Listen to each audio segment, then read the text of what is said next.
Hi guys and welcome back to the channel Smart Student Education UPSC। Guys आज है तारीख 4 जून 2025, दिन है बुधवार और आज हम डिस्कस करने जा रहे हैं विजन आईएएस की अप्रैल मंथ की मैगजीन का इकोनॉमिक्स के सेक्शन को।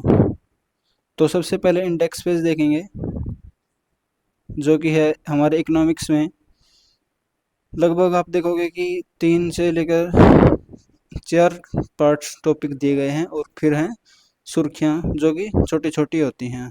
तो आज हम इस वीडियो में कवर करेंगे 4 टॉपिक्स जो कि 3.1, 2, 3 और 3.4 है। तो सबसे पहले हम अपने टॉपिक 3.1 पर चलते हैं जो कि है डीप टेक के लिए इनोवेशन इकोसिस्टम।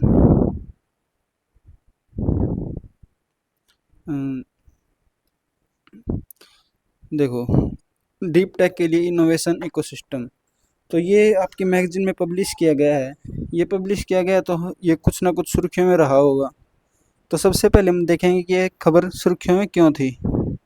तो हाल ही में क्या हुआ, केंद्रीय वाणिज्य एवं उद्योग मंत्री हैं जो हमारे पीयूष गोयल, उन्होंने भारतीय स्टार्टअप से आग्रह किया कि डीप टेक इनोवेशन पर ध्यान दें।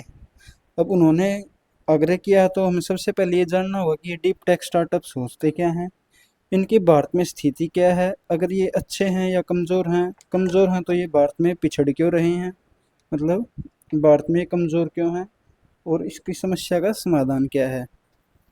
तो सबसे पहले हम देखेंगे डीप टेक स्टार्टअप्स होते क्या हैं।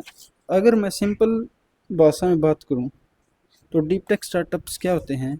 डीप टेक स्टार्टअप्स वे एडवांस वैज्ञानिक और तकनीकी सफलता आधारित स्टार्टअप्स हैं जो या तो एडवांस विज्ञान से जुड़े हुए क्षेत्र जैसे biotech, blockchain, quantum computing, robotics आदि में कुछ अन्वेषण करते हैं, कुछ नया रिसर्च करते हैं, या जो पहले से रिसर्च हो चुके हैं उनके आधार पर सामाजिक आर्थिक समस्याओं का समाधान प्रस्तुत करते हैं। तो इन स्टार्टअप्स को हम डीप टेक स्टार्टअप्स कहते हैं। यही आपकी मैगजीन में दिया गया है। देखो यहाँ पे इनोवेशन या नवाचार संबंधित जो जटिल और अनसुलझी समस्याओं का समाधान करते हैं और एडवांस तकनीकों का आविष्कार करते हैं। अब हम देखेंगे कि भारत में डीप टेक स्टार्टअप्स की स्थिति क्या है। तो सबसे पहले हम देखेंगे कि संख्या जो हमारा डिपार्टमेंट DPIIT है, department for promotion of industry and internal trade, उसके अकॉर्डिंग भारत में वर्तमान में 4000 से अधिक डीप टेक स्टार्टअप्स हैं और ये अनुमान लगाया जा रहा है कि 2023 तक यह संख्या 10,000 तक पहुंच जाएगी, यानी कि भविष्य में इनकी संख्या बढ़ेगी। अगर हम वैश्विक स्थिति पर बात करें, वैश्विक परिप्रेक्ष्य में देखें तो विश्व में भारत की स्थिति क्या है। विश्व में भारत तीसरी सर्वाधिक संख्या रखने वाला डीप टेक स्टार्टअप्स वाला देश है और दुनिया में ये नो डीप टेक इकोसिस्टम में 6ठे स्थान पर है। अब आप इसमें कंफ्यूज नहीं होना है कि भारत तीसरी सर्वाधिक संख्या रखता है, तीसरी सर्वाधिक संख्या है और मतलब तीसरी सर्वाधिक संख्या क्या मतलब कि भाई मैंने मान लो ये एक बंदे ने स्टार्टअप शुरू किया, दूसरे ने शुरू किया, तीसरे ने शुरू किया, तो ये 3 स्टार्टअप हो गए। तो ऐसे ऐसे करके भारत तीसरी संख्या पर है, लेकिन इकोसिस्टम के बारे में 6ठे स्थान पर है। तो इकोसिस्टम और संख्या में क्या डिफरेंस होता है। देखो, इकोसिस्टम क्या होता है, व्यक्ति, संगठन या संसाधन, मतलब जो इस स्टार्टअप्स को चलाने के लिए ज़रूरी होते हैं, जो इस फील्ड में कार्य कर पाएँ।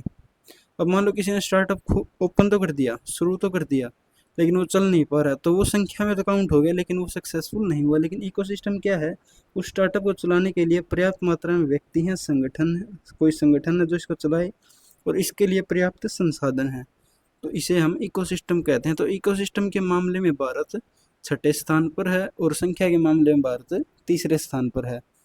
तो हम क्या देख रहे हैं कि अभी जैसे हमने संख्या में देखा कि भाई भविष्य में इसकी डीप टेक स्टार्टअप्स की ग्रोथ होगी, लेकिन फिलहाल जो आज के परिप्रेक्ष्य में है वो इसकी करंट स्थिति अच्छी नहीं है। तो अगला पॉइंट हमारा फंडिंग। नेस्कॉम की एक रिपोर्ट आती है जिसके अनुसार भारत के 4000 डीप टेक स्टार्टअप्स ने 2024 में $1.6 बिलियन आकर्षित किए थे, जो कि पिछले वर्ष की तुलना में बहुत ही ज़्यादा वृद्धि हुई है, यानी कि 78% की वृद्धि हुई है। मतलब कि पिछले सालों में, पिछले जो साल थे उनमें डीप टेक स्टार्टअप्स की स्थिति इतनी अच्छी नहीं थी, लेकिन इस साल स्थिति अच्छी हुई है। तो हमें ये मोटा मोटा ये पता चल रहा है कि जैसे जैसे हम आगे बढ़ रहे हैं वैसे डीप टेक स्टार्टअप्स की संख्या भी बढ़ रही है, इनमें वृद्धि भी हो रही है। लेकिन इसके अलावा हम क्या देखेंगे, उदाहरण दिए गए हैं कि इससे पहले भी हमने कुछ हासिल की है सफलताएं, हमारी कुछ अच्छी सफलताएं हैं डीप स्टार्टअप्स के बारे में। जैसे पहला है अग्निकुल कॉस्मोस नामक एक स्टार्टअप था जो दुनिया का पहला ऐसा रॉकेट लॉन्च किया जिसमें single page 3D printed rocket engine लगा हुआ था। ऐसे ही IIT Bombay, Tata memorial hospital जिन्होंने कैंसर के इलाज के लिए CAR T सेल थेरेपी विकसित की। तीसरा है आइडिया फॉर टेक्नोलॉजी जो एडवांस ड्रोन के UAV बाजार में क्रांति ला रही है। UAV क्या होता है? अनमैन्ड एरियल व्हीकल, जिसमें मनुष्य की ज़रूरत नहीं होती ड्रोन के उड़ाने में। ठीक है, अब हमने ये तो देख लिया, देखो यहाँ पे ये तो देख लिया कि डीप टेक स्टार्टअप्स है ना भविष्य में बढ़ेंगे, इनकी स्थिति भविष्य में मजबूत होगी। तो आज भी भारत में पिछड़ रहे हैं, तो क्यों पिछड़ रहे हैं? भारत में कुछ ना कुछ समस्याएं होंगी जिसके कारण वे भारत में पिछड़ रहे हैं। अगर मैं आपसे पूछूं, अगर आप 1 मिनट के लिए इस मैगजीन को भूल जाओ, तो अब ये देखो कि कहाँ कहाँ पे मतलब कौन कौन से पॉइंट हो सकते हैं जिसकी वजह से हमारे डीप टेक स्टार्टअप पिछड़ गए। सबसे पहले इसका मीनिंग दोबारा याद कर लो। डीप टेक स्टार्टअप्स क्या होते हैं? वे स्टार्टअप्स जो विज्ञान, एडवांस विज्ञान पर आधारित होते हैं और जो पहले से हो चुके रिसर्च के आधार पर या कुछ नए रिसर्च के आधार पर ऐसे प्रोडक्ट्स विकसित करते हैं, ऐसे रिसर्च करते हैं जो सामाजिक आर्थिक जटिल समस्याओं का समाधान प्रस्तुत करें। ठीक है, और जो की फील्ड जैसे बायोटिक, रोबोटिक्स, इस फील्ड में काम करें, एडवांस कंप्यूटिंग में, लैंग्वेज प्रोसेसिंग में, तो इन सब को हम बायोटेक स्टार्टअप्स बोलते हैं। आपको भी पता है कि इंडिया में ये स्टार्टअप्स की संख्या बहुत कम है, तो ये पिछड़ क्यों रहे हैं भारत में? मेन मुद्दा ये है। अगर आप वैसे सोच के देखो क्या होगा पिछड़ने का कारण। सबसे पहले हम बोलें तो सरकारी समर्थन की कमी होगी। हमारे भारत में R&D पर कम खर्च किया जाता है, रिसर्च एंड डेवलपमेंट नहीं है, फंडिंग की कमी है। और हाँ, R&D पर हम केवल GDP का 1% ही खर्च करते हैं, जबकि USA और चाइना जैसे देश हैं वे 2% ज़्यादा भी खर्च कर रहे हैं। और लंबा गेस्टेशनल पीरियड है। गेस्टेशनल पीरियड क्या होता है? मान लो किसी ने बिजनेस शुरू किया तो वो थोड़े लंबे समय बाद लाभ देगा, ऐसा तो है नहीं कि बिल्कुल आज शुरू किया कल से लाभ देना शुरू हो गया। तो इसी को हम गेस्टेशनल पीरियड बोलते हैं। अब लंबा गेस्टेशनल पीरियड होने के कारण निवेशक क्या होता है, वो निवेश नहीं कर पाते।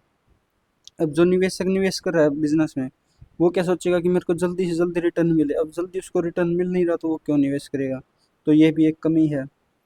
फिर अगला है सफलता की अनिश्चितता है, क्योंकि इसमें डीप टेक फील्ड में जो अलग और देशों के प्रोडक्ट्स हैं वो कहीं ना कहीं अपनी मार्केट बनाए हुए हैं, तो इस सफलता की अनिश्चितता है।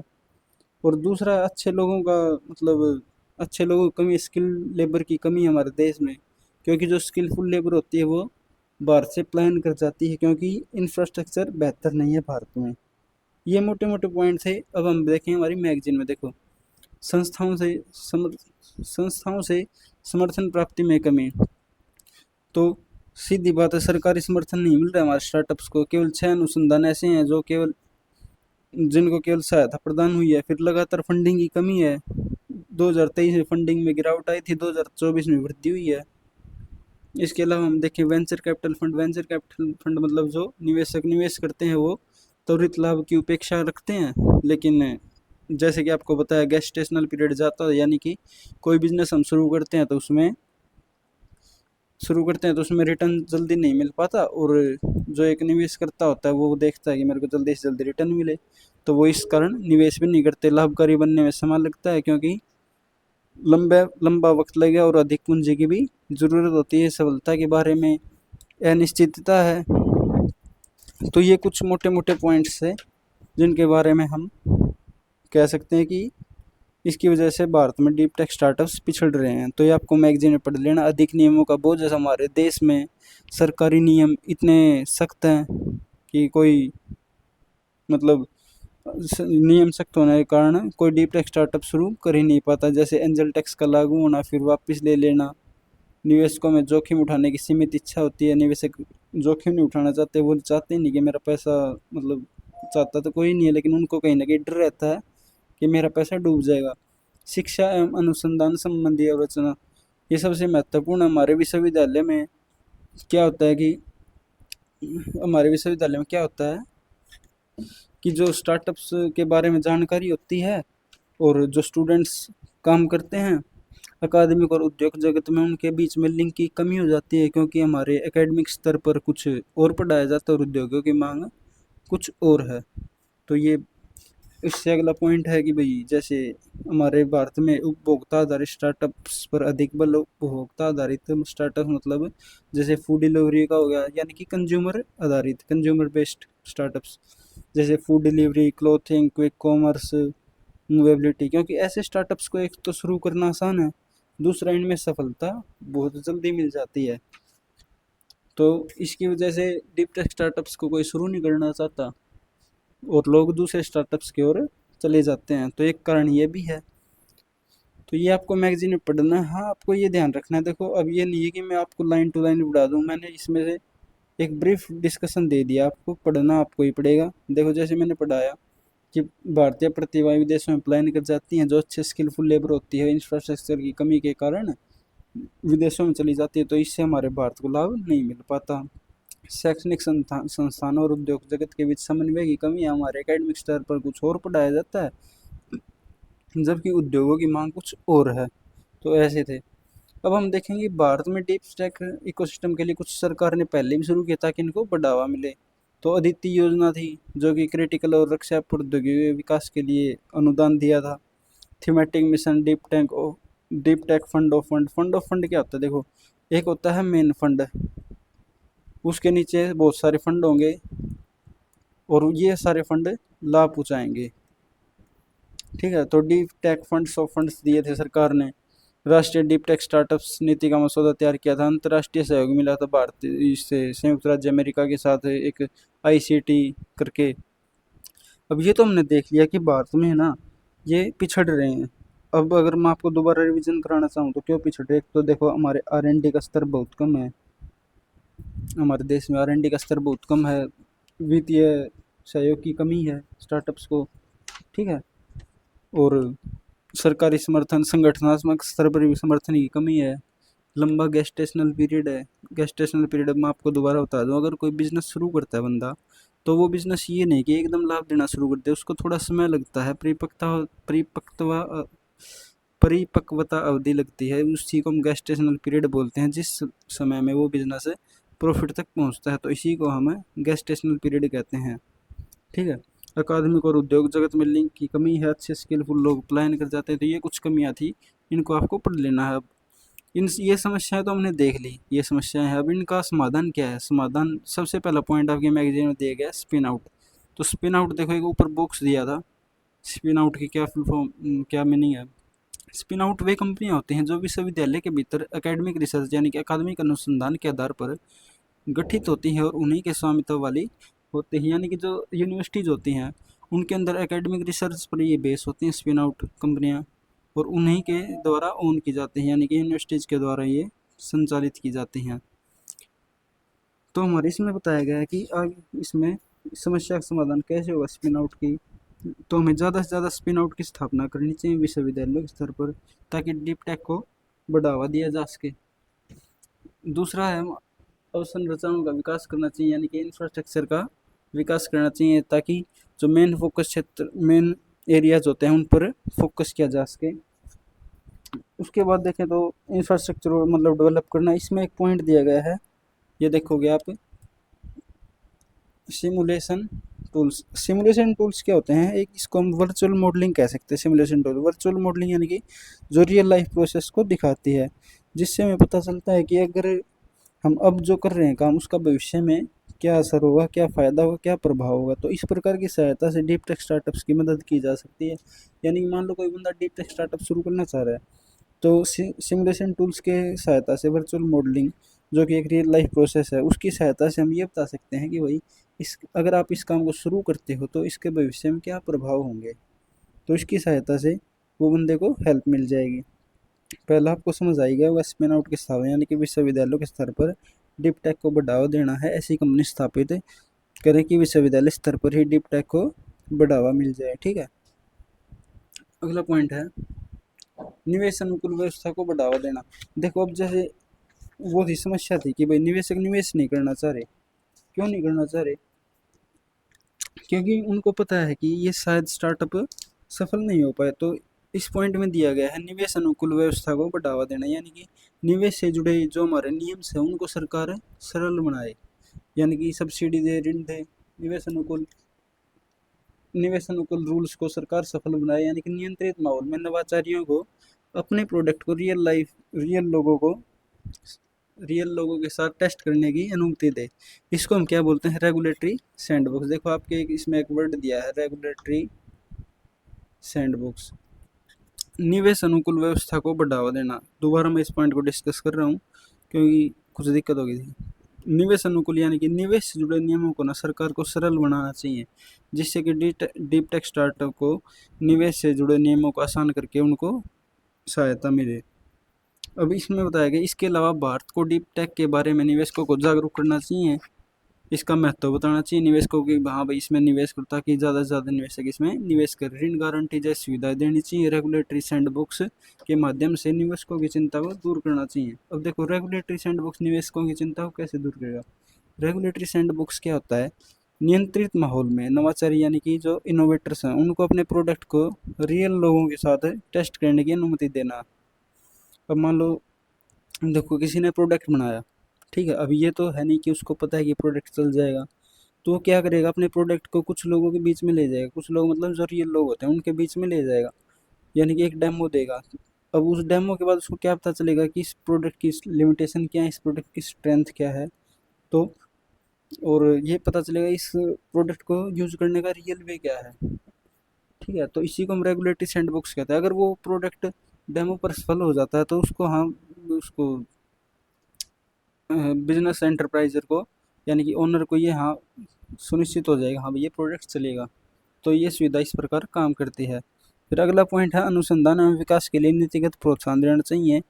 डीप टेक पर होने वाले व्यय को सरकार प्रोत्साहित कर सकती है, ताकि डीप टेक पर होने वाले व्यय को सरकार प्रोत्साहित कर दे ताकि ज़्यादा से ज़्यादा स्टार्टअप्स हमारे तैयार हों। अगला लास्ट पॉइंट है NDTSP यानी कि national deep tech startup policy. इसको लागू करना चाहिए ताकि यह नीति हमारी रूपरेखा स्पष्ट करेगी हम किस प्रकार किस दिशा में आगे बढ़ना है। तो इस नीति को लागू करने के बाद ना ये हो जाएगा भाई एक व्यापक रूपरेखा स्पष्ट हो जाएगी डीप टेक स्टार्टअप्स के बारे में, भारत को किस प्रकार और किस दिशा में आगे बढ़ना है। यानी कि एक निगरानी हो जाएगी, प्रभावी मूल्यांकन हो जाएगा और एक मजबूत निगरानी तंत्र की स्थापना हो जाएगी। तो यही आपका 3.1 आर्टिकल था। आई थिंक आपको समझ आया होगा। अगर अच्छा लगे तो चैनल को लाइक शेयर और सब्सक्राइब कर लें वीडियोज़ को। हाँ हालांकि हमारी देखो पहली वीडियो है, पहली वीडियो में थोड़ी बहुत घबराहट भी होती है, हिचकिचाहट भी होती है। तो मैं समझ पा रहा हूँ कि मैंने अपना बेस्ट दिया है। अगली वीडियोज़ आपके लिए और बेहतर आएंगी। अब अगला टॉपिक है 3.2 इलेक्ट्रॉनिक घटक विनिर्माण योजना, इलेक्ट्रॉनिक कंपोनेंट्स मैन्युफैक्चरिंग स्कीम। अब देखो सिंपल बात है, इलेक्ट्रॉनिक कंपोनेंट्स होते क्या हैं? कंपोनेंट्स देखो मैं एग्जांपल के हेल्प से बताऊँ। मान लो ये एक मोबाइल फ़ोन है, इसकी बैटरी कहीं दूसरे देश में बनी है, चिप कहीं दूसरे देश में बनी है, सेंसर किसी दूसरे देश में बने हैं। तो ये क्या है? इसके कंपोनेंट्स हैं। तो अब सरकार क्या करना चाहिए? देखो केंद्रीय इलेक्ट्रॉनिक्स और सूचना प्रौद्योगिकी मंत्रालय यानी कि मैट university, ministry of electronics and IT information technology, इसने इलेक्ट्रॉनिक घटक विनिर्माण योजना को अधिसूचित किया है। तो ECMS के बारे में क्या है? मैट मैट इसका मंत्रालय है। कंपोनेंट्स के लिए अनुकूल माहौल बनाकर इलेक्ट्रॉनिक्स उद्योग को ग्लोबल वैल्यू चेन के साथ एकत्रित करना है। देखो इसका उद्देश्य सिंपल है, जो हमारे इलेक्ट्रॉनिक कंपोनेंट्स हैं उनके लिए अनुकूल माहौल बनाकर भारतीय उद्योगों को ग्लोबल वैल्यू चेन के साथ एकत्रित करना है। यानी कि जो हमारे भारतीय उद्योग हैं उनमें सभी कंपोनेंट्स बनाए जाएं ताकि उनके बीच में अनुकूल माहौल बन जाए और वो ग्लोबल वैल्यू चेन के साथ जुड़ जाएं। इलेक्ट्रॉनिक वैल्यू चेन में इलेक्ट्रॉनिक उत्पादों के विनिर्माण, उत्पाद और वितरण से संबंधित गतिविधियां शामिल होती हैं। अब निम्नलिखित सेगमेंट्स पर अधिक बल दिया गया, जैसे सब assembly, bare component, selected bare component और आपूर्ति श्रृंखला और इकोसिस्टम के बारे में। अब देखो ये तो हमें पता चल गया कि इलेक्ट्रॉनिक घटक भी निर्माण योजना शुरू की गई है। किसके द्वारा? मैटी यूनिवर्सिटी के द्वारा, ministry of electronics and information technology के द्वारा। अब अलग अलग सेगमेंट्स के लिए कुछ राज्य के प्रोत्साहन के प्रकार डिसाइड किए गए हैं इसमें, ठीक है, उसको हम देखेंगे।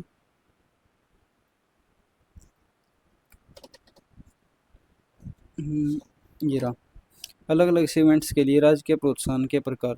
देखो, एक तो प्रोत्साहन सरकार दे रही है भाई, राजकोषीय को से प्रोत्साहन दे रही है, यानी कि मॉनेटरी टर्म्स में बेनिफिट दे रही है। एक तो दे रही है टर्नओवर के आधार पर, सबसे पहला ही पॉइंट है टर्नओवर के आधार पर, यानी कि एक वो बना दिया कि भाई अगर आप इतनी बिक्री कर लेते हो, इतना आपका टर्नओवर आ जाता है, तो हम इतना प्रोत्साहन देंगे कुछ अमाउंट में, ठीक है। दूसरा कैपेक्स पे, अगर कोई बिजनेस कैपेक्स मतलब कैपिटल एक्सपेंडिचर, यानी कि पूंजीगत व्यय, पूंजीगत व्यय के आधार पर भी सरकार प्रोत्साहन दे रही है कि भाई किसी बिजनेस में इतना कैपेक्स है, इतना कैपिटल इन्वेस्टमेंट है, कैपिटल एक्सपेंडिचर है, तो उसको हम प्रोत्साहन देंगे। तीसरा है हाइब्रिड प्रोत्साहन, यानी कि दोनों को मिलाकर, दोनों के समन्वय से सरकार प्रोत्साहन दे रही है। फिर अगला है योजना अवधि। योजना अवधि में क्या है? टर्नओवर आधारित प्रोत्साहन के लिए 6 वर्षों के लिए गेस्टेशन पीरियड शामिल, और कैपेक्स प्रोत्साहन के लिए 5 वर्ष तक शामिल है। पात्रता इसमें क्या है? देखो, इसमें दोनों ही ग्रीनफील्ड और ब्राउनफील्ड दोनों प्रकार की योजनाओं को अनुमति दी गई है। ब्राउनफील्ड क्या होता है? देखो, ग्रीनफील्ड क्या होता है? ग्रीनफील्ड होता है जब आप बिल्कुल ही एक नया स्टार्टअप शुरू कर रहे हैं। ब्राउनफील्ड क्या होता है? पहले से स्टार्ट किसी बिजनेस को आप दोबारा पुनर्जीवित कर रहे हैं, यानी कि दोबारा चला रहे हैं, तो उसको हम बोलते हैं ब्राउनफील्ड, ठीक है। अब देखो, शायद आपको अगला जो ऊपर वाला पॉइंट था वो समझ नहीं आया। कैपेक्स प्रोत्साहन 5 वर्ष, यानी कि कैपिटल एक्सपेंडिचर है तो प्रोत्साहन आपको कब तक मिलेगा? 5 साल तक मिलेगा। अगर आपको टर्नओवर आधारित प्रोत्साहन लेना है तो वो 6 वर्ष तक मिलेगा। और अगला पॉइंट था पात्रता, यानी ग्रीनफील्ड और ब्राउनफील्ड दोनों इस योजना के लाभार्थी होंगे, दोनों को ही सहायता मिलेगी। कार्यान्वयन एजेंसी क्या है? मिट्टी मंत्रालय द्वारा एक नोडल एजेंसी के माध्यम से इसको क्रियान्वित किया जाएगा। और वह नोडल एजेंसी कौन सी है? परियोजना प्रबंधन एजेंसी, PMA, ठीक है। तो ये इसकी कार्यान्वयन एजेंसी है। भारत में इलेक्ट्रॉनिक घटक क्षेत्र का महत्व देखना है। ये तो देख लिया हमने, क्यों एक वर्ष सुर्खियों में थी, क्या इसका योजना अवधि थी, कौन इसका पात्र था, और कौन सी इसकी कार्यान्वयन एजेंसी थी। अब हम देखेंगे भारत में इलेक्ट्रॉनिक घटक क्षेत्र का महत्व क्या है। तो देखो, महत्व देखें तो हम आर्थिक क्षमता, देखो इलेक्ट्रॉनिक्स उद्योग का ना भारत में तेजी से विकास हुआ, तेजी से वृद्धि हुई है। 2014-15, 2023-24 के बीच घरेलू उत्पादन में 5 गुना वृद्धि हुई है। तो यानी कि हम देख रहे हैं कि जैसे जैसे हम आगे बढ़ रहे हैं, ये भी वृद्धि इलेक्ट्रॉनिक कंपोनेंट्स में वृद्धि दर्ज हो रही है, ठीक है। वर्तमान में $150 बिलियन से अधिक का क्षेत्र है, और ग्लोबल वैल्यू चेन $500 बिलियन तक पहुंचाने का लक्ष्य रखा गया है। कब तक? इस दशक तक, यानी कि हमें $500 बिलियन तक ये कंपोनेंट्स का उत्पादन करना है, ग्लोबल वैल्यू चेन में हमारा हिस्सा होना है, ताकि हम इस क्षेत्र में ग्रोथ कर पाएँ। फिर है निर्यात वृद्धि। कुल निर्यात में हमारे $29.12 बिलियन का योगदान दिया है, यानी कि इतना हमने एक्सपोर्ट किया है इलेक्ट्रॉनिक्स कंपोनेंट्स का, ठीक है। तो हम देख रहे हैं कि कुछ ना कुछ हमारी स्थिति अच्छी ही है। फिर है राष्ट्रीय सुरक्षा। देखो, अब ये तो महत्व था, अब कुछ इसके दुष्परिणाम भी होंगे। अब आप फॉर एग्जांपल, आप मोबाइल से मानो, आप जो मोबाइल यूज़ कर रहे हो आप जो मोबाइल यूज़ कर रहे हो उसकी बैटरी कहाँ पे बनी है, सेंसर कहीं पे बने हैं, डाटा चिप कहीं और बनी है। तो मतलब भारत में तो नहीं बना, तो किसी दूसरे राष्ट्र से बनाए गए हैं, तो राष्ट्रीय सुरक्षा को इससे कुछ ना कुछ खतरा हो सकता है, हमारे डेटा के दुरुपयोग हो सकता है। जैसे अब इसराइल में एक पेजर अटैक हो गया था, तो वो इसी का वो था, खतरा था, क्योंकि दूसरे देश से सामान बना हुआ था। तो इसमें डेटा के दुरुपयोग का भी खतरा रहता है, और संकट के समय आपूर्ति श्रृंखला आयात बाधित होने का खतरा रहता है। अब देखो, ये पॉइंट क्यों दिया गया है? मान लो आप कुछ बना रहे हो प्रोडक्ट, तो उसकी आपने रॉ मटेरियल कहीं से इंपोर्ट किया, कुछ क्रिटिकल मिनरल्स की ज़रूरत होगी जो कि आप इंपोर्ट कर रहे हो, आपके देश में है नहीं। तो हर टाइम जियोपॉलिटिकल सिनेरियो बदलते रहते हैं, तो आपको क्या पता कि किस समय आप जिस देश से मंगा रहे हो उसके साथ आपका कुछ झगड़ा हो जाए, कुछ बहस हो जाए, तो वो आपको ये मिनरल्स देना बंद कर दे, रॉ मटेरियल आपको देना बंद कर दे, यानी कि आपूर्ति श्रृंखला उसकी टूट जाए या आयात बाधित हो जाए, या कुछ प्राइस ऊपर नीचे हो जाए जिससे आप न खरीद पाओ, तो ये कुछ समस्याएं रहती हैं इसमें।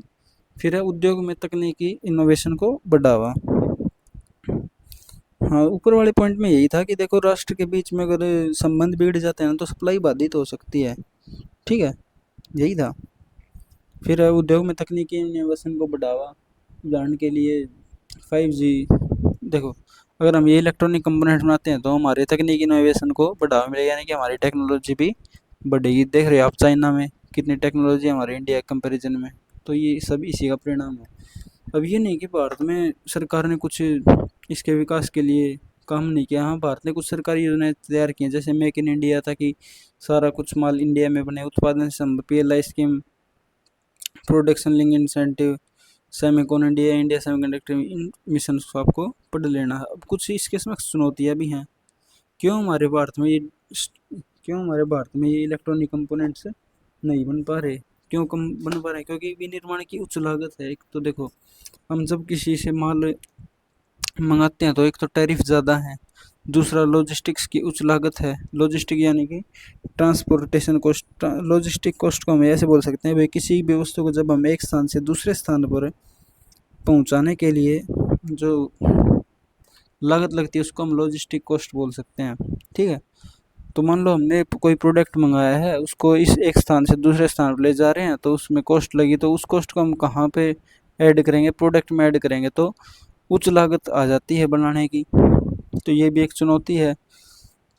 अधिक आयात शुल्क लगता है हमारे चीन की तुलना में, जिससे हमारा प्रोडक्ट प्रतिस्पर्धी हो जाता है। क्योंकि दूसरे जो राष्ट्र हैं, मान लो जैसे दूसरे राष्ट्र है ना, उनका प्रोडक्ट सस्ता हो जाता है और हमारा प्रोडक्ट महंगा हो जाता है, तो हम टिक नहीं पाते बाज़ार में। उत्पादन बढ़ाने में चुनौतियाँ हैं, हमारे पास टेक्नोलॉजी कम है। क्योंकि टेक्नोलॉजी कम क्यों है? क्योंकि हमारे R&D पर बहुत ही कम खर्च किया जा रहा है।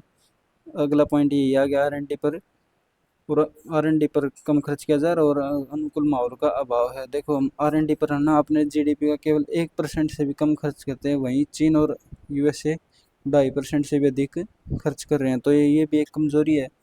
फिर वैश्विक स्तर पर इलेक्ट्रॉनिक कंपोनेंट की मांग की कमी है। अब आप देखो, आप जितने फ़ोन यूज़ कर रहे हो, ज़्यादातर या तो चाइना मेड होंगे, या USA मेड होंगे, या कहीं और की कंट्री के मेड होंगे। बहुत ही कम फ़ोन होते हैं जो हम यूज़ कर रहे हैं जो भारत में बने हों। तो ये इस पॉइंट में यही बताया गया कि वैश्विक स्तर पर भी ना भारत की जो प्रोडक्ट्स होते हैं उनकी मांग नहीं है। मांग नहीं है क्योंकि वो हम क्वालिटी नहीं दे पा रहे हैं। यूज़र्स को विश्वास ही नहीं है, विश्वास भी नहीं है, भरोसा भी नहीं है कि भाई हाँ ये अच्छी क्वालिटी दे पाएंगे। एक और हम कह सकते हैं भाई हमारे देश में कुशल कार्यबल की कमी है। देखो, मांग हमारी कम क्यों? क्योंकि हम गुणवत्ता के लिहाज से कमज़ोर हैं। गुणवत्ता मतलब क्वालिटी नहीं है। तो यही पॉइंट था, कुछ बच्चे पूछ रहे हैं ना बीच में कमेंट में। फिर कुशल कार्यबल की कमी, अगर एक पॉइंट देखें तो हम हमारे देश में स्किल लेबर नहीं है, जिससे हमें इस पर ज़्यादा फोकस कर सकें। फिर क्रिटिकल मिनरल्स क्या है पर बहुत अधिक निर्भरता है। देखो, हमेशा क्रिटिकल मिनरल्स की ज़रूरत पड़ती है ऐसे प्रोडक्ट्स बनाने के लिए, और आपूर्ति का खतरा हम पर हमेशा ही बना रहता है। कभी कभी ऐसा भी होता है कि मूल्य में उतार चढ़ाव आ गया, जिसकी वजह से हमारा प्रोडक्शन रुक जाता है। इलेक्ट्रॉनिक कंपोनेंट्स विनिर्माण के लिए अनुकूल माहौल की कमी है। हमारे देश में माहौल की कमी है, क्योंकि क्योंकि क्या है कि हमारे देश में एक तो कैपेक्स नहीं है। कैपेक्स मतलब ज़्यादा कैपिटल एक्सपेंडिचर नहीं है ऐसे इसमें, ऐसे फील्ड में, और निवेश पर कम टर्नओवर भी प्राप्त होता है, यानी कि ज़्यादा लाभ नहीं होता। तीसरा, लंबा गेस्टेशनल पीरियड है, यानी कि मैंने पहले बताया था, लंबा गेस्टेशनल पीरियड मतलब किसी बिजनेस को जब हम स्टार्ट करते हैं तो वो कब तक लाभकारी बिजनेस बन जाएगा, तो उसको हम गेस्टेशनल पीरियड बोलते हैं। फिर अगला, तकनीकी चुनौतियाँ भी हमारे पास लैक ऑफ टेक्नोलॉजी, कौशल का हमारे पास अभाव है। तो ये कुछ चुनौतियाँ थी। अब आगे की राह मतलब कुछ चुनौतियाँ, तो इसके कुछ समाधान भी होंगे। समाधान कैसे करने चाहिए? देखो, एक नीति आयोग की एक रिपोर्ट आई थी। आपकी मैगजीन ना बिल्कुल स्पष्ट करके दे दिया कि भाई नीति आयोग की रिपोर्ट, तो आप ऐसी रिपोर्ट्स को कोट कर सकते हो। हम आपके UPSC एग्जाम में, जैसे इलेक्ट्रॉनिक्स वैश्विक मूल्य श्रृंखला में भारत की भागीदारी को सशक्त बनाना, ये एक रिपोर्ट आई थी। इसके बारे में बताया गया। इस रिपोर्ट में क्या था? राजकोषीय उपाय दिया गया था भाई हम ओपेक्स और कैपेक्स पर खर्च कर सकते हैं ज़्यादा। ठीक है। ओपेक्स मतलब ऑपरेशनल एक्सपेंडिचर, और कैपेक्स मतलब कैपेक्स एक्सपेंडिचर। जैसे ऑपरेशनल एक्सपेंडिचर, जैसे भाई कच्चा माल खरीदना, डे टू डे एक्टिविटी में हम ऑपरेटिंग वे में सहायता प्रदान कर सकते हैं। पूंजीगत वे जैसे जटिल कंपोनेंट्स, जैसे मशीनरी वगैरह हो गए, इनके भी निर्माण में हम मदद कर सकते हैं, तो ये भी एक कैपेक्स वे है। और फिर दोनों हाइब्रिड, दोनों प्रकार से सहायता दे सकते हैं हम। हाइब्रिड मतलब दोनों प्रकार से सहायता सरकार दे सकती है। फिर अगला है R&D पर हम अगर कुछ ज़्यादा प्रोत्साहन दें, R&D को हम प्रोत्साहन दें, इसको इसमें ज़्यादा खर्च करें तो समस्याओं का समाधान हो सकता है। फिर क्लस्टर विकसित करें। क्लस्टर मतलब क्या होता है, बड़े आकार की मतलब एक साथ काम ना करके ना अलग अलग अलग ना कार्य करें, क्लस्टर के रूप में कार्य करें सभी कंपनियां, जिससे सभी का दिमाग एक साथ लगे, सभी का रिसर्च एक साथ होगा, तो हमें क्या मिलेगा, फ़ायदा होगा। फिर हमारे रूल्स रेगुलेशन को आसान करना चाहिए, सरकार को सरल बनाना चाहिए। श्रम कानून है उनको सरल बनाओ, आवास सुविधाएं प्रदान करो। तो ये तो थी राजकोषीय प्रोत्साहन। अब गैर राजकोषीय प्रोत्साहन कैसे हो सकते हैं, जैसे इनपुट जो कच्चा माल हम आयात कर रहे हैं उस पर प्रशुल्क को यानी कि टैक्स को कम कर देना, विदेशों से कुशल लोगों को आमंत्रित करना जो कि हमारे स्थानीय लोगों को प्रशिक्षण यानी कि ट्रेनिंग दे सकें। इससे क्या होगा, हमारे स्थानीय लोग स्किलफुल हो जाएंगे, तो वो ज़्यादा से ज़्यादा काम करेंगे और जो पैसा होगा हमारे देश में ही रह जाएगा। विदेशी प्रतिभाओं को आकर्षित करने के लिए तुरंत वीज़ा का मतलब तुरंत वीज़ा की नीति को अपनाना चाहिए हमें, ताकि आसानी से वीज़ा मिल सके और ज़्यादा से ज़्यादा स्किलफुल लोग हमारे भारत में आ सकें। फिर शिक्षा एवं उद्योग जगत के बीच समन्वय को बढ़ावा देना चाहिए। जो हमारी मंजूरी प्रक्रिया हैं उच्च प्रौद्योगिकी प्राप्त करने की, उनको सरल बनाना चाहिए ताकि ज़्यादा टेक्नोलॉजी हमारे भारत में आ जाए। तो यही टॉपिक था मोटा मोटा। आप एक बार आपको मैगजीन तो पढ़नी ही है। अगर वीडियो मैं दोबारा बोलना चाहूँगा, वीडियो अच्छी लग रही है तो एक कमेंट तो पक्का छोड़ दें कि हाँ भाई सही लगी थी, ताकि मैं दूसरी वीडियो बना पाऊँ। फिर अगला 3.3 प्रधानमंत्री मुद्रा योजना। देखो, ये प्रधानमंत्री मुद्रा योजना आपने पहले पढ़ी होगी, PMMY, प्रधानमंत्री मुद्रा योजना। अब ये मतलब ये खबर सुर्खियों में क्यों आई है, क्योंकि हाल ही में इसके 10 वर्ष पूरे हो गए हैं। किस मंत्रालय के तहत ये आती है, वित्त मंत्रालय के तहत आती है। शुरू ये वर्ष 2015 में हुई थी, 15 में स्टार्ट हुई थी, तो 2025 में इसके 10 वर्ष पूरे हो गए हैं। प्रधानमंत्री मुद्रा योजना क्या है, सूक्ष्म उद्यमियों को बिना किसी कोलेटरल मतलब बिना कुछ गिरवी रखे ऋण प्रदान करने की सुविधा देती है ये योजना। कम ब्याज दर पर लोन देती है, वित्तीय संस्थाओं से जोड़कर वित्त पोषण से जो वंचित लोग हैं उनको वित्तीय सहायता प्रदान करती है, ताकि उनका वित्तीय समावेशन अच्छे से हो सके और उनको वित्तीय सहायता प्रदान की जा सके। अब PMMY के अंतर्गत जो लोन देने वाले हैं वो कौन है, कोई भी बैंक हो सकता है, सूक्ष्म वित्त संस्थान हो, माइक्रो फाइनेंस इंस्टीट्यूशन और गैर बैंकिंग वित्तीय कंपनियां हो सकती हैं, क्षेत्रीय ग्रामीण बैंक हो सकते हैं, जिनसे कोई भी लोन हम ले सकते हैं। और इसके अलावा कर्ज लेने वाले व्यक्ति मुद्रा के लिए उद्यमिता पोर्टल पर ऑनलाइन आवेदन भी कर सकता है। मुद्रा जो कि micro units development and refinance agency limited है, इसको यानी कि जो ये इंस्टीट्यूशन है इनको पुनर्वित्त सहायता प्रदान करती है।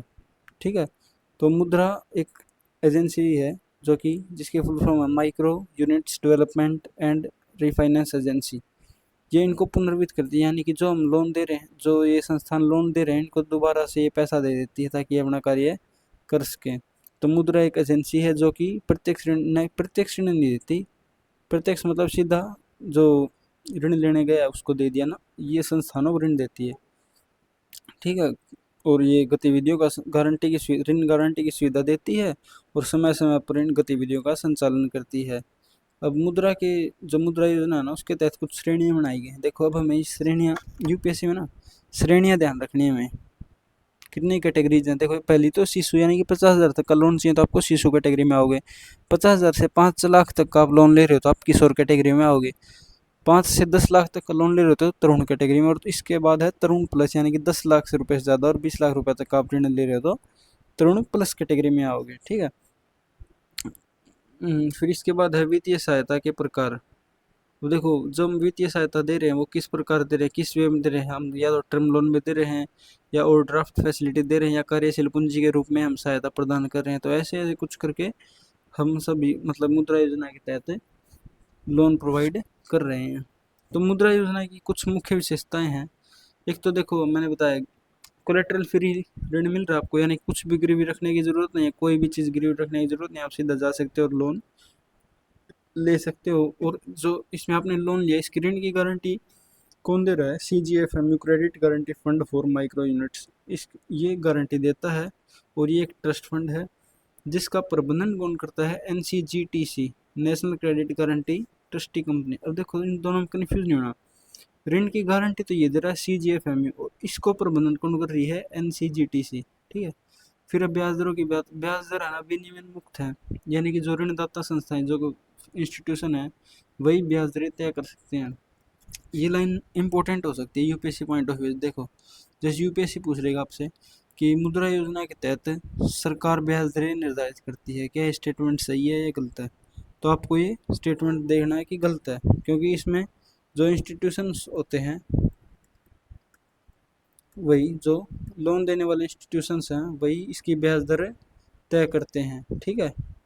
तो ये पॉइंट आपको ध्यान रखना है, ऐसा क्वेश्चन कभी कभी यूपीएससी पूछ लेती है। अब देखो अगला क्या है, हालांकि योजना के कार्यान्वयन में सुधार के लिए PMI के तहत सभी पात्र आवेदक शिशु सेगमेंट ऋण का त्वरित भुगतान करने पर 12 महीने की अवधि के 2% की ब्याज छूट दी जाती है। देखो इस लाइन का क्या मतलब है, अगर आपने किसी ने लोन लिया, ठीक है, लोन लिया, अगर वो टाइमली लोन की पेमेंट कर देता है 12 महीने की अवधि में, तो उसको 2% की ब्याज की छूट मिल जाती है। यानी कि एक इंसेंटिव है बंदे को कि भाई अगर आप लोन की भरपाई जल्दी करे तो आपको एक छूट भी मिल जाएगी, ठीक है। फिर ये बात नहीं है कि भाई हमने कुछ इसमें मुद्रा योजना शुरू करके 10 साल हो चुके हैं मुद्रा योजना को, तो हमने कुछ अचीव भी किया होगा मुद्रा योजना से। मुद्रा योजना से हमने देखो क्या क्या अचीव किया, ये इस पॉइंट में बताया गया। देखो आपके इसमें मैगजीन में दिखाया नहीं गया है कि भाई अचीवमेंट्स कहाँ शुरू, ये पॉइंट मिसिंग है, तो यहाँ से अचीवमेंट शुरू आपको ध्यान में रखना है। पहला पॉइंट है ऋण में लगातार वृद्धि, ऋण में लगातार वृद्धि शिशु से तरुण तक। तो देखो भाई 2016 के अंतर्गत ना 5.9 से बढ़कर 2025 में 44.7% हो गया है किशोर ऋण के ऋणों की संख्या। तो इससे क्या पता चल रहा है कि 2016 से 2025 तक जो ऋण लेने की संख्या ना 44.7 बढ़ी है शिशु से तरुण तक। यानी कि पहले लोग ऋण कम ले रहे थे, अब लोग ज़्यादा ले रहे हैं। ऋण ज़्यादा क्यों ले रहे हैं? क्योंकि सूक्ष्म से लघु उद्योगों की ओर बढ़ रहे हैं, ठीक है। फिर है क्योंकि तरुण श्रेणी भी गति पकड़ रही है, क्योंकि व्यवसाय शुरू करने में उन्हें बढ़ाने की जरूरत है, व्यवसाय बढ़ाने के लिए उनको पैसे की जरूरत है, तो तरुण श्रेणी में गति पड़ रही है, क्योंकि तरुण श्रेणी में जाएंगे तो हमें ज़्यादा लोन हमें मिलेगा। अब इस योजना के तहत जिन्होंने लोन लिया उनमें से 10.6 करोड़ पहली बार जिन्होंने उद्यम स्टार्ट किया, पहली बार बिजनेस शुरू किया, वो वाले थे। फिर क्षेत्रीय असमानता को कम करने में ये योजना कारगर साबित हुई है। क्षेत्रीय असमानता क्यों? क्योंकि जो अविकसित क्षेत्र से जैसे बिहार यूपी इनके लोगों ने यहाँ पे ऋण लिया तो इन क्षेत्रों का विकास हो गया, क्षेत्रीय असमानता कम हो गई, ठीक है। फिर आप देखोगे कि वित्तीय समावेशन हुआ है, क्योंकि जिसमें जो ये लोन दिया गया इस योजना के तहत, इसमें से महिला उद्यमी 68% थी जो लोन लिया गया। जितने लोगों के द्वारा लोन लिया गया इस योजना के तहत, इसमें से महिला उद्यमी थी जो वो थी 68%। देख रहे हो आप कितना ज़्यादा पोर्शन, केवल ये देखो ये पोर्शन महिलाओं का ये कुछ अल्पसंख्यक भी थे जिन्होंने लोन लिया। तो ऐसे ऐसे वित्तीय समावेशन सभी का हो रहा है। अन्य कार्यक्रमों के साथ तालमेल भी हुआ है इस योजना का, क्योंकि सभी का समर्थन प्राप्त हुआ, जैसे आजीविका मिशन, राष्ट्रीय ग्रामीण आजीविका मिशन। अब ये नहीं है कि योजना हमने चलाई थी तो इससे जुड़े कुछ मुद्दे भी होंगे। मान लो हमने लोन तो दे दिया, सरकार ने लोन दे दिया, कुछ कुछ श्रेणियाँ ही बांट दी। अब जो बंदा लोन लेने जा रहा है, अब हमें क्या पता कि धन का इसका सही उपयोग करेगा, जिस उद्देश्य के लिए लोन लिया उस उद्देश्य के लिए इसको यूज करेगा। और लोन तो हमने दे दिया, अब हमें ये तो नहीं पता कि जो बंदा लोन लेके जा रहा है उसको प्रबंधन करने का उसमें कुछ कौशल भी है, उसमें कुछ क्वालिटी भी है कि भाई वो उद्यम चला पाए, बिजनेस को स्टार्ट कर पाए। उसमें ये कौशल तो है नहीं, ये तो हमें पता ही नहीं। अब अगर उसमें कुछ क्वालिटीज़ है नहीं कि भाई वो बिजनेस शुरू कर पाए, रुपए ले गया, उसको बिजनेस चलाना नहीं आया तो वो रुपए डूब गया, ठीक है। क्योंकि उधार लेना और उद्यम चलाना दोनों अलग अलग बातें हैं। तो यही एक इस योजना की एक चुनौती थी, इससे जुड़ा मुद्दा था। तो इसमें देख रहे हैं मुद्रा ऋण में उच्च एनपीए। अब एनपीए क्या होता है? Non performing asset. इसमें बताया गया है कि कुल मिलाकर ना एनपीए 2.21% है, सार्वजनिक क्षेत्र में 3.6% एनपीए है। अब एनपीए क्या होता है? मान लो कोई बंदा आपसे लोन ले गया तो ले तो यूँ गया था कि भाई बिजनेस शुरू करेगा, प्रॉफिट बनाएगा। अब उसका बिजनेस हो गया फेल, तो जो अमाउंट था वो हमारा क्या कन्वर्ट हो गया? नॉन परफॉर्मिंग एसेट होने गया, क्योंकि उसका बिजनेस तो फेल हो गया। ठीक है, तो इसी को हम एनपीए बोलते हैं। जब लोन को पे नहीं कर पाएगा तो एकदम फेल हो गया। लोन का बड़ा हिस्सा एनपीए में कन्वर्ट हो जाता है। इस योजना का एक बड़ी एक कमी है। फिर आगे है योजना के डिजाइन से संबंधित मुद्दे। डिफॉल्ट ऋण के लिए कवर की जाने वाली केवल 15% है। इस पॉइंट में क्या होता है? देखो, अगर मैंने ना 100 रुपये दिए लोन के रूप में, संस्थान ने 100 रुपये दिए, मान लो बिजनेस फेल हो गया, तो जिसने गारंटी ली थी ना, जिस संस्थान ने, मैंने आपको पीछे बताया था कि जो संस्थान गारंटी ले रहा है ना, CGFMU, ये credit guarantee fund for micro units, ये केवल 15% की गारंटी ले रहे हैं, ना कि पूरे 100% की। यानी कि अगर ये बिजनेस फेल हो गया ना तो ये केवल 15% ही देगा, और जो बच गया 85% वो पैसा आपका वापस नहीं आने वाला। तो ये एनपीए में कन्वर्ट हो गया। 85% पैसे, जो 85 रुपये थे, ये एनपीए बन गया, बाकी एनपीए हो जाता, तो आपका ये पैसा डूब गया। तो ये एक इस योजना की बहुत ही भारी कमी थी। अन्य मुद्दे थे, उच्च गारंटी शुल्क था। जब हम दोबारा रिफाइनेंस हो रहे थे तो ज़्यादा ब्याज दरें थी। जमानत मुक्त ऋण होने के कारण डिफ़ॉल्ट होने का जोखिम था। अब ज़्यादातर डिफ़ॉल्ट हो गए, जो ऋण ले गए उन्होंने पैसा अच्छी तरह से यूज़ नहीं किया। कई बार क्या हुआ कि व्यक्तिगत उपयोग के लिए पैसे को खर्च कर लिया, और जो बंदे लोन लेने आ रहे थे उनके पास आवश्यक दस्तावेज ही नहीं थे। उनको पता ही नहीं था कि लोन लेने के लिए कौन कौन से दस्तावेज ज़रूरी होते हैं। तो ये कुछ कमियां रही थी इसमें, योजना में। अब खराब निगरानी। अब हमने लोन तो दे दिया, फिर उसकी बंदे को लोन तो दे दिया हमने, लेकिन ये निगरानी नहीं की कि वो उस लोन का यूज कैसे कर रहा है। तो प्रदर्शन की निगरानी करनी थी, मानकीकृत प्रक्रिया का अभाव था। ये कुछ इससे जुड़ी समस्याएं थी। तो समस्या थी तो उनके लिए कुछ सुधार भी होने चाहिए। तो सुधार क्या होना चाहिए? हमें लोगों को जागरूक करना चाहिए, वित्तीय जागरूकता, वित्तीय साक्षरता देनी चाहिए लोगों को कि भाई पैसे को अच्छे से यूज़ करें।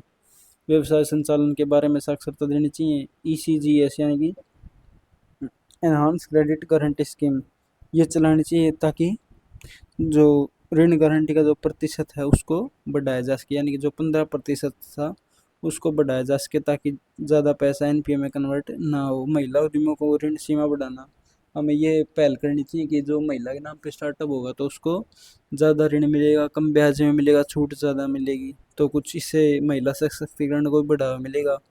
और इसके अलावा एक मजबूत निगरानी तंत्र स्थापित करना चाहिए, जो समय समय पर जांच करता रहे कि भाई जो जिसको ऋण मिला वो इसका अच्छे से यूज कर रहा है, ताकि दुरुपयोग इसका कम हो सके और पारदर्शिता भी सुनिश्चित हो सके। ठीक है, तो यही कुछ इसमें बताया गया था आर्टिकल में। इसके अलावा आपको ये पढ़ना है, पढ़ोगे तो समझ में आ जाएगा। ओके, अगला है एक राज्य एक ग्रामीण bank, one state one RRB. ये खबर सुर्खियों में क्यों आई थी? क्योंकि हमारा जो केंद्र सरकार का वित्तीय सेवा विभाग है उसने एक राज्य एक क्षेत्रीय ग्रामीण बैंक के सिद्धांत पर 26 आरआरबी का विलय कर दिया था। और ये विलय विलय का चौथा चरण था, यानी कि इससे पहले 3 बार आरआरबी का विलय हो चुका है। यूपीएससी अगर आपसे क्वेश्चन पूछेगी तो ये पूछेगी, आरआरबी का विलय केंद्र सरकार किस अधिनियम के तहत करती है? ग्रामीण क्षेत्रीय बैंक अधिनियम 1976 के अधीन करती है। इसका ये आंसर हो जाएगी। ये आपको पॉइंट याद रखना है बिल्कुल ही। ठीक है, इसमें यूपीएससी आपको बदल के दे देगी, 1976 की जगह 5 कर देगी या कुछ और कर देगी, केंद्रीय क्षेत्रीय ग्रामीण बैंक अधिनियम, तो आपको याद रखना है। उत्तर प्रदेश राज्य के जो बैंक थे, जैसे आर्यवर्त बैंक, यूपी बैंक, इनको सबको मिलाकर उत्तर प्रदेश ग्रामीण बैंक कर दिया है। तो ये न्यूज़ छोटी सी, इसको ज़्यादा पढ़ने की आई थिंक ज़रूरत नहीं है, कुछ कम ही क्वेश्चन बनेंगे इसमें। जो विलय का पहला चरण था वो डॉक्टर व्यास समिति की सिफारिशों पर किया गया था।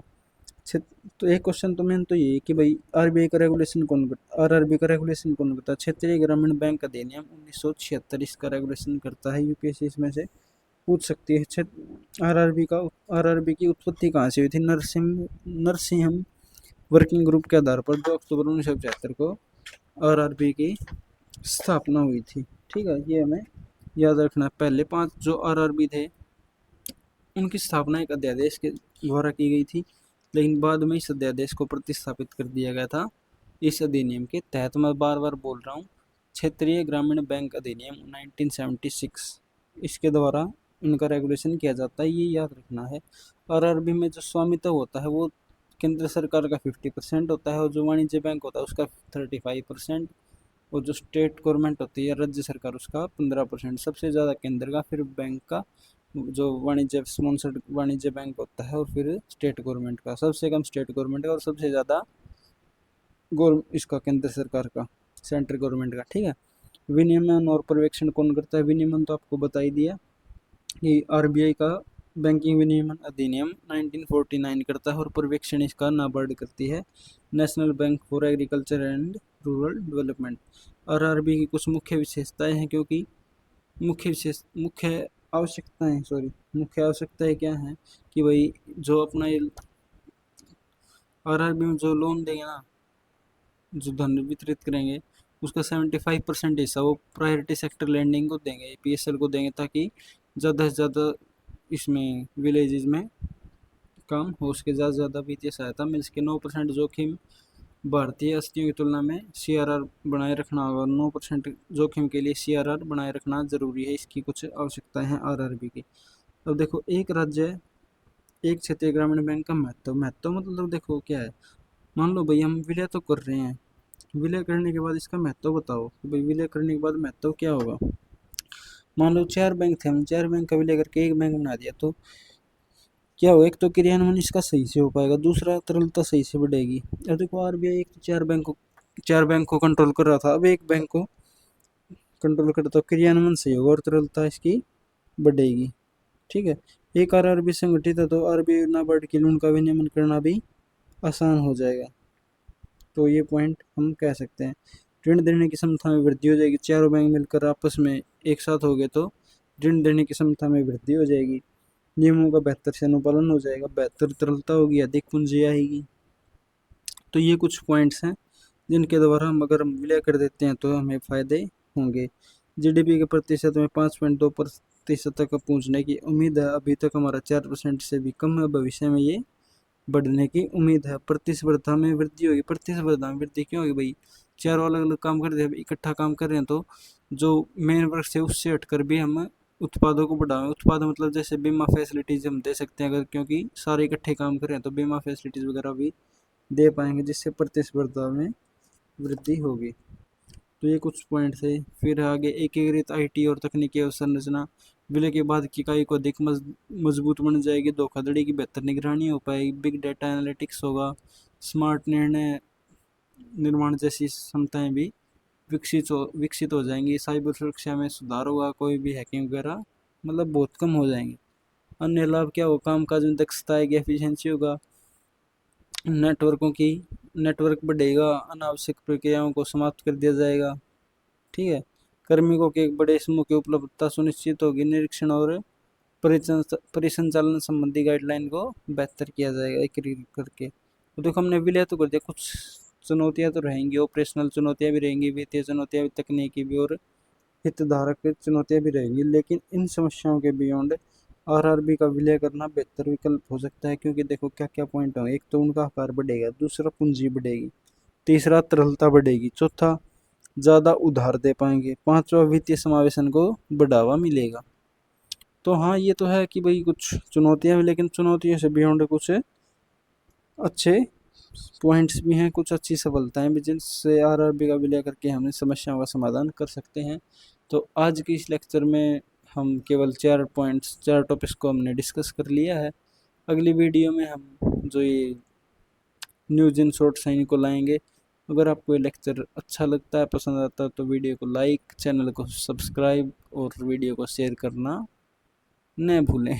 और एक अच्छा सा कमेंट बॉक्स में ड्रॉप करें कि वीडियो कैसा था, क्योंकि पहला वीडियो देखो थोड़ी बहुत हिचकिचाहट होती है, अगली बार वीडियो आएगा तो ध्यान से अच्छे से वीडियो बनाएंगे। देखो नॉलेज तो फुल है, लेकिन क्या होता है कि पहली पहली बार में नहीं हो पता, लाइफ में पहली बार ही शुरू कर रहे हैं तो कुछ कुछ दिक्कत होती है। तो आपको वीडियो अगर हल्की बहुत भी पसंद आया तो कमेंट बॉक्स में बता दे कि भाई क्या कमी रह गई थी, अगली बार कमी में क्या सुधार करना चाहिए, इन कमियों को हम कैसे सुधारें। ठीक है। ओके, आज के लिए good bye bye, take care.